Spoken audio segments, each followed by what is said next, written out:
નમસ્તે, હું છું જય કેસવાલા. આ ઘટનાને તમે ધ્યાનથી સાંભળજો. કેવી દર્દનાક ઘટના છે કે આવી ગુજરાતની અંદર અનેક ઘટનાઓ બની રહી છે. આ ભાજપ સરકારની અંદર આજે આવા કેટલા કત્લ થઈ રહ્યા છે, છતાં પણ આ ક્યાંય પણ કોઈ મીડિયામાં નથી આવતું, ક્યાંય કોઈ આ મુદ્દાને ઉછાળતા નથી. આવા ઘણા મુદ્દાઓ છે એને કોઈ ઉછાળતા નથી, કારણ કે ભાજપ સરકારનો એટલો બધો તાનાશાહી છે, એટલી બધી દાબ છે ભાજપ સરકાર. આપણે ગોપાલભાઈ ઇટાલિયાએ 2 દિવસ પહેલા જ અમરેલી વિસ્તારમાં ઢૂંઢિયા પીપળિયા ગામમાં એક દંપતીનું કત્લેઆમ થઈ ગયું, બંનેને મારી નાખવામાં આવ્યા. એવી જ રીતે આ ઘટના પણ એવી જ છે કેશોદ તાલુકાના ખમીદાણા ગામમાં, જે કેશોદથી 20 કિલોમીટર જેટલું દૂર છે, જ્યાં પણ એક દંપતી રહેતા હતા. એમને નિસંતાન હતા, એમને કોઈ જાતનું સંતાન, આમ જો તો ગરીબ હતા, નાની એવી ઓરડીમાં રહેતા, પરંતુ એની આજીવન જે મૂડી હતી, કેમ જે કંઈ એણે કમાણા હતા આખી જિંદગી, એ એમની પાસે હતું. એમાં 15 તોલા સોનું ને 3 લાખ રૂપિયા, આ એનો મુદ્દામાલ હતો, અને એક ઓરડીમાં રહેતા. હવે આ દાદા છે એમાંથી એ બીમાર પડ્યા એટલે એના મુંહ બોલી દીકરી હતી કારેજ ગામે, માંગરોળ તાલુકાના, ત્યાં એ મુંહ બોલી દીકરીને ત્યાં દાદાને રાખ્યા. અને આ માજી હતા એ દાદાને બીમાર હતા એટલે એની સારવાર માટે થઈને દોડતા કે એમનું ઓપરેશન કરાવવાનું હતું, પ્રોસ્ટેટનું ઓપરેશન કરાવવાનું હતું, જે આ દાદા છે અત્યારે જે ખાટલામાં છે. એટલે એ પોતે રહેવાસી ખમીદાણાના હતા, ત્યાંનું કૂપન હતું, એટલે આયુષ્યમાન કાર્ડ કઢાવવા માટેથી ત્યાં ખમીદાણા આવતા. હવે આ મુદ્દામાલ છે 15 તોલા સોનું 3 લાખ રૂપિયા, એ 10 તોલા સોનું પહેરીને રાખતા અને 5 તોલા થેલીમાં રાખતા અને 3 લાખ રૂપિયા પોતાની થેલીમાં રાખતા. હવે એ દાદીમાં છે એ ખમીદાણા આવ્યા. ખમીદાણા એટલે કેશોદ તાલુકાનું 2000ની વસ્તી જેટલું નાનકડું ગામ.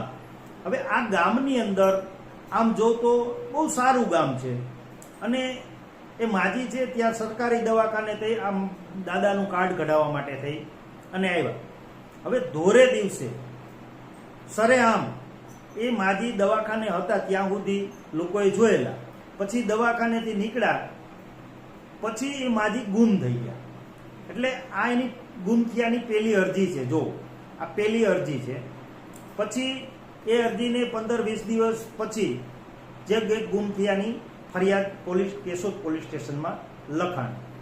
પરંતુ આપણે સૌ જાણી શકીએ, આપણે સૌ વિચારી શકીએ કે જે માજી પાસે 15 તોલા સોનું અને 3 લાખ રૂપિયા રોકડા હોય, અને આવડા નાનકડા ગામમાં, હાલો દિલ્હી કે મુંબઈ જેવા શહેર હોય તો બરોબર છે, આવડા નાનકડા ગામમાં ધોરે દિવસે જો ગુમ થઈ જતા હોય અને 1.5 મહિના થયા એમનો કોઈ સુરાગ ન મળતો હોય, જ્યારે એના સગા સંબંધી અત્યારે વિચારમાં પડી ગયા કે અમારે શું કરવું, અને રાજકીય કોઈ ત્યાં તેમની ખબર કાઢવા પણ ના જતું હોય, તેમને પૂછવા પણ ના જતું હોય, તંત્રએ થોડી 1-2 વાર તપાસ કરી, તે પછી એમનો કોઈ ભાવ ના પૂછતું હોય.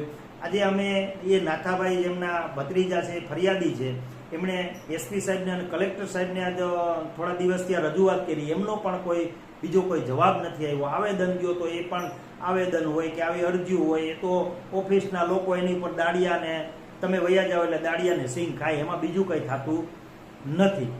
અને આ ભાજપ સરકારની અંદર આવા અનેક કિસ્સાઓ બને છે, પરંતુ એ ક્યાંય મીડિયામાં નથી આવતા, કારણ કે મીડિયાવાળા પણ ક્યાંય ને ક્યાંય એની પણ પૂંછડી દબાયેલી હોય મોટા મીડિયાવાળાની, એટલે મોટા મીડિયામાં ક્યાંય આવે નહીં. અને આવા અનેક કિસ્સા બને. ભાજપ છે એ પોતે એવડી તાનાશાહી રાખે છે કે આજે ભાજપના નેતાઓ એમને ઘરે પૂછવા પણ નથી જતા કે તમારી આરે શું ઘટના બની છે. આ દાદા અત્યારે ખાટલામાં છે કારેજ ગામે, પ્રોસ્ટેટનું ઓપરેશન પણ બિચારાનું રહી ગયું છે. હવે આ દાદા અત્યારે રાતને દિવસ રોવે, રાડો નાખે. હવે આની હાલત પૂછવા પણ આ ભાજપના નેતા નથી જતા.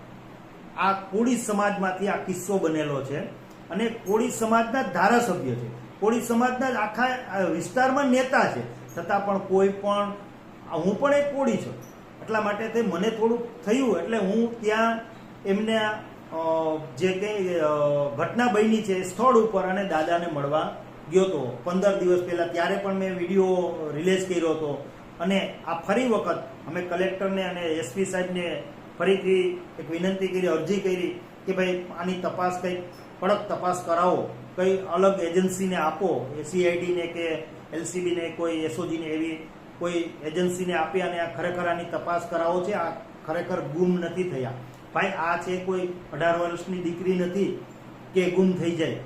આ 65 વર્ષના માજી હતા, પોતાના પતિને બીમાર હતા એની સારવાર માટે થઈને દોડતા હતા. એને કોઈ સંતાન પણ નહોતું, તે ઘર કંકાસ હોઈ શકે.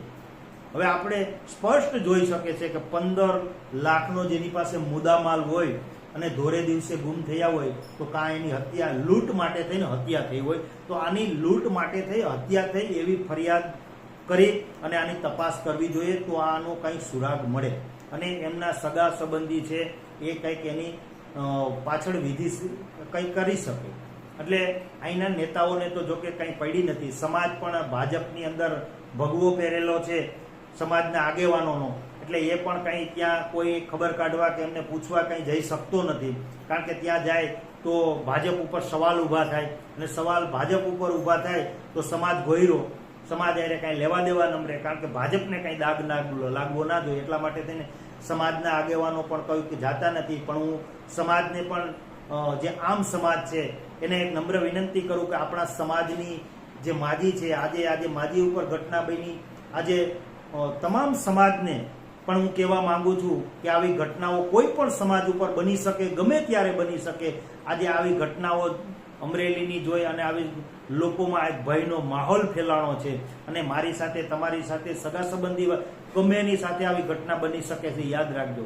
એટલા માટે થઈ અને હું તમામ સમાજના લોકોને કહું કે આના માટે આપણે કલેક્ટરશ્રીને હવે રજૂઆત કરીએ, નહીંતર પછી ગાંધી સીધિયા માર્ગે આપણે ચાલવું પડશે. આના માટે આંદોલન કરવું પડશે. થોડાક દિવસ આપણે રાહ જોઈએ છે. થોડાક દિવસની અંદર જો આનો કંઈ જવાબ નહીં આવે તો આપણે 3-4 દિવસ પહેલા જ કલેક્ટરશ્રીને આપણે નિવેદન આપ્યું છે, કલેક્ટરશ્રીને આપણે રજૂઆત કરી છે. તો થોડા દિવસમાં આપણે રાહ જોઈએ, નહીંતર આને ગાંધી સીધિયા ઉપર આપણે ઉપવાસ આંદોલન કરવું જોશે. હું તમામ કોળી સમાજને અને અન્ય સમાજને પણ કહું કે આના માટે આપણે તંત્રને એલર્ટ કરવું પડશે, નહીંતર આવી ઘટનાઓ છે આપણી સાથે પણ ગમે ત્યારે બની શકે. તો આના માટે આપણો આત્મા છે એ જગાડો. આ ભાજપ સરકાર છે, અત્યારે ભ્રષ્ટાચારી સરકાર છે. જો તમે પોલીસ તંત્રને કોઈ બુટલેગરે મતલબ હપ્તા ના આપ્યા હોય ને તો એનો દારૂ 2 દિવસમાં પકડી ગયો. પણ આ ઘટના એવી છે કે આમાં એને કાંઈ મળે નહીં, એટલે પોલીસ તંત્રને પણ કાંઈ સુરાગ મળે નહીં. એટલે જો એને કંઈક મળે તો પોલીસ તંત્રને મળે. એટલા માટે થઈ અને હવે આપણે જનતાને જાગવાની જરૂર છે. આ ભાજપ છે એ ભ્રષ્ટાચારી સરકાર છે, બીજું કાંઈ કરવા નથી માંગતી. હિન્દુ મુસલમાનના મોટી વાતો કરી અને લોકોને લડાવવા માંગે છે. આવી જ ઘટના કદાચ પશ્ચિમ બંગાળમાં બની હોય ને તો આ ઘટનાને એવડી મોટી ચગાવે, એવડા નેશનલ મીડિયાની અંદર ચગાવે કે જાણે ભારતની અંદર પ્રલય આવી ગયો. અને ગુજરાતની અંદર તમારી જ નજર સામે અમરેલી વિસ્તારમાં બની, અહીંયા બની, 2 વર્ષ પહેલા મારા ગામમાં બની હતી. આવી અનેક ઘટનાઓ બને છે પણ એને ક્યાંય ઉજાગર કરતા નથી, કારણ કે તો ભાજપ ઉપર દાગ લાગે. એટલે આ ભાજપ સરકાર છે એ તાનાશાહી છે, ભ્રષ્ટાચારી છે, આવા કોઈ પણ કામ કરતી નથી. આવી અનેક ઘટનાઓ બને છે, લોકોમાં ભયનો માહોલ છે. એટલે હું જનતાને કહું છું કે હવે જાગો, જગાડો અને આ ભાજપને ભગાડો. બસ આ મારું એટલું જ તમને કહેવું છે. આગળનું વિડીયો હજી તપાસ જે પ્રમાણે થશે અને આપણે શું કરવાનું છે એ પ્રમાણે હું વિડીયો શેર કરી. જય કોળી સમાજ, જય વંદે માતરમ, ભારત માતા કી જય.